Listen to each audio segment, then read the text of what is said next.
قاضی اعجاز مالکی نے، شیخ عبدالحق محدث دہلوی نے، دیگر بزرگ جو سیرت نگار گزرے انہوں نے لکھا ہے کہ نبی پاک صلی اللہ علیہ وسلم کے اندر 100 مردوں سے زیادہ طاقت تھی. 100 مردوں سے زیادہ طاقت. اب جو بات کہنے لگا ہوں، جو نتیجہ دینے لگا ہوں، اس پر خاص توجہ آپ فرمائیں گے. ذرا فکری طور پر، نظریاتی طور پر ایک چیز کو سمجھیے. ہم سمجھتے ہیں کہ جوان لڑکا ہے جی، جو مرضی کرے، عمر ہے جی.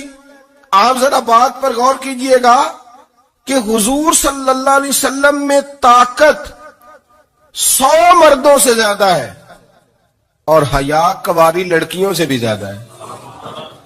ذرا اس بات کا تقابلی جائزہ کیجئے گا کہ طاقت 100 مرد سے زیادہ ہے لیکن حیا کواری لڑکی سے بھی زیادہ ہے. اس کا معنی یہ ہوا کہ جس ٹہنی کو پھل زیادہ لگ جاتے ہیں وہ جھکا کرتی. تو حیا تو حسن ہے.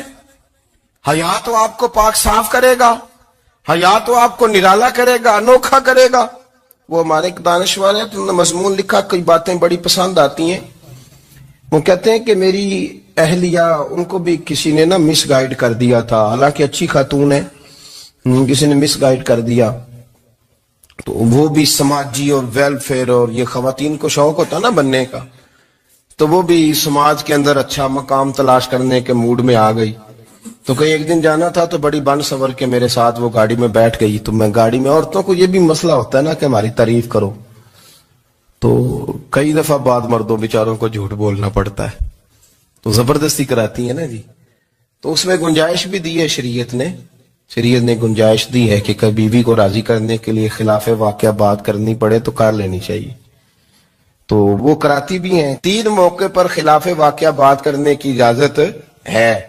واقعے کے خلاف بھی آپ بات کر سکتے ہیں. جنگ کے موقع پر 2 لوگوں کو صلح کرانے کے لیے اور بیوی کو راضی کرنے کے لیے کر لیں کوئی ایسی بات، بے شک اپنی طبیعت پہ جبر کر کے کر لیں، گنجائش ہے، اجازت ہے. تو وہ کہتے ہیں جب وہ گاڑی میں میرے ساتھ بیٹھی بن سور کے، وہ تقاضا کرنے لگی کہ میں نے بڑے اچھے کپڑے پہنے ہیں پر آپ نے توجہ نہیں کرائی. وہ سیانا بندہ تھا، وہ چاہ رہا تھا کہ میری خاتون سمجھ جائے. وہ کہتے ہیں مجھے پتا تھا کہ بیچاری مس گائیڈ ہو گئی ہے، دل کی بڑی اچھی ہے، سیانی ہے، لیکن اس کو کچھ خواتین نے، کچھ لوگوں نے مل کے اس کو ذہن غلط کر دیا ہے کہ سماج میں نکلو، باہر جاؤ، کام کرو، فلاں کرو، اپنی مرضی سے جیو. تو میرے ساتھ گاڑی میں بیٹھی کہیں جانے کے لیے، تو مجھ سے کہنے لگی کہ آپ نے میری طرف توجہ ہی نہیں کی، آپ نے کوئی ذکر ہی نہیں کیا کہ میں کیسی لگ رہی ہوں. تو وہ کہتے ہیں میں نے اسے کہا کہ اگر تو ناراض نہ ہو تو پھر میں صحیح والی تعریف کر دوں. تو اس نے کہا کہ آپ کر دیں. تو کہتے ہیں میں نے درد سے اور خلوص سے اپنی بیوی سے کہا، خلوص کے ساتھ. میں نے کہا میں تو روز گھر ہوتا ہوں، روز شام کو گھر ہوتا ہوں، اگر تو میرے لیے تیار ہوتی تو میں تیری تعریف کرتا، لیکن آج تو باہر جانے کے لیے تیار نہیں، تو پھر ان سے تعریف کی امید رکھ جن کے لیے تو نے تیاری کی ہے. میرے لیے تیاری کرتی تو میں تو ہر شام تیرے پاس ہوتا ہوں. کہتے ہو میرے لفظوں میں درد تھا تو وہ بھی رو پڑی. اور کہنے لگی آپ گاڑی روک دیں، مجھے باہر جا کے کسی کو راضی نہیں کرنا، میں نے اسے راضی کرنا ہے جس کو رب کریم نے میرا شوہر بنایا ہے اور میرے لیے منتخب کیا ہے میرے ماں باپ کو. میں واپس لوٹتی ہوں. یہ ایک پہلو ہے سلگتا ہوا، اس کو سمجھا جائے. رسول کریم صلی اللہ علیہ وسلم عرب کی کواری لڑکیوں سے زیادہ حیا والے تھے. کواری لڑکیوں سے زیادہ حضور حیا فرمایا کرتے تھے. جب خانہ کعبہ کی مکہ شریف میں تعمیر ہو رہی تھی نا، اہل عرب اس کو تعمیر کر رہے تھے، تو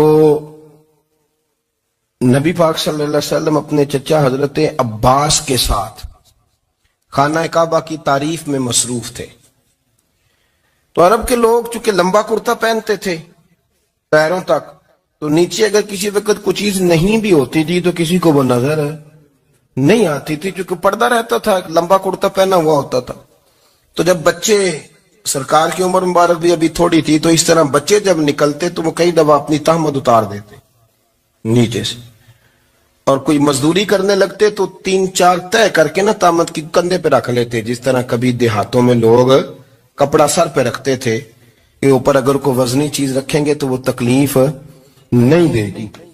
نبی پاک صلی اللہ علیہ وسلم بھی سب لوگوں کے ساتھ خانہ کعبہ کی تعمیر میں شامل تھے. تو حضرت عباس رضی اللہ تعالیٰ عنہ نے کہا حضور سے، ابھی اللہ نے نبوت بھی نہیں فرمایا تھا، بھتیجے آپ بھی تامد اتاریے. یہ صحیح مسلم میں حدیث موجود، اور اس کو کندھے پہ رکھ لیجیے، آپ اینٹیں اٹھا اٹھا کے لا رہے ہیں تو ذرا آپ کو تکلیف نہیں ہوگی. تو سرکار دو عالم صلی اللہ علیہ وسلم سے یہ بات کہی، اور پھر جلدی سے حضور کی تہمت کو نکال کے نا، حالانکہ لمبا کرتا پہنا ہوا ہے، تو وہ جیسے ہی ان کے کندھے پہ رکھا اینٹیں رکھنے کے لیے، تو سرکار تو زمین پہ گر گئے، بے ہوش ہو گئے، آنکھیں آسمان کی طرف. اور پھر حضور پکار رہے ہیں، آزاری آزاری آزاری، میرا تامت دے دو، میرا تامت دے دو. کبھی کوئی شخص اس وجہ سے بھی بے ہوش ہوا ہے کہ میرے وجود سے کپڑا اتر گیا ہے؟ حالانکہ سرکار پر وہ بے ہوشی بھی نبی پاک کا وہ جو غلبہ ہے نا شرم و حیا کا، اس کی وجہ سے ہو. ورنہ تو حضور فرماتے ہیں کہ میری آنکھیں سو جاتی ہیں، دل تو میرا اس عالم میں بھی جاگتا رہتا ہے. تو سرکار زمین پہ تشریف لے آئے، آنکھیں میرا تامت دے دو، میرا تامت دے دو. تو جلدی سے انہوں نے تامت دیا تو حضور نے باندھ لیا. پھر طبیعت مبارک میں تسلی ہوئی. یعنی ہم اس رسول کے غلام ہیں کہ جن کے تو وجود سے کپڑا اتر جائے تو حضور برداشت نہیں کرتے، قبول نہیں فرماتے، تکلیف شروع ہو جاتی. لیکن یہاں نوجوان ہیں اور بڑا قد کاٹ ہے اور بڑے بڑے سمجھدار لوگ ہیں، گرمی آتی ہیں تو شارٹ کپڑے پہن کے گھومتے ہیں. ان کو خیال نہیں کہ یہ وہ والا لباس ہے جو باہر تو کیا گھر میں اماں کے سامنے نہیں پہننا چاہیے، بہنوں اور بیٹیوں کے سامنے نہیں پہننا چاہیے. آپ کی گفتگو میں شرم و حیا ہو، آپ کے لب و لہجے کے اندر حسن ہو. آپ کو پتہ ہے نبی پاک صلی اللہ علیہ وسلم نے فرمایا میری امت میں سب سے زیادہ حیا کرنے والے عثمان غنی ہیں. عثمان غنی سب سے زیادہ حیا کرنے والے.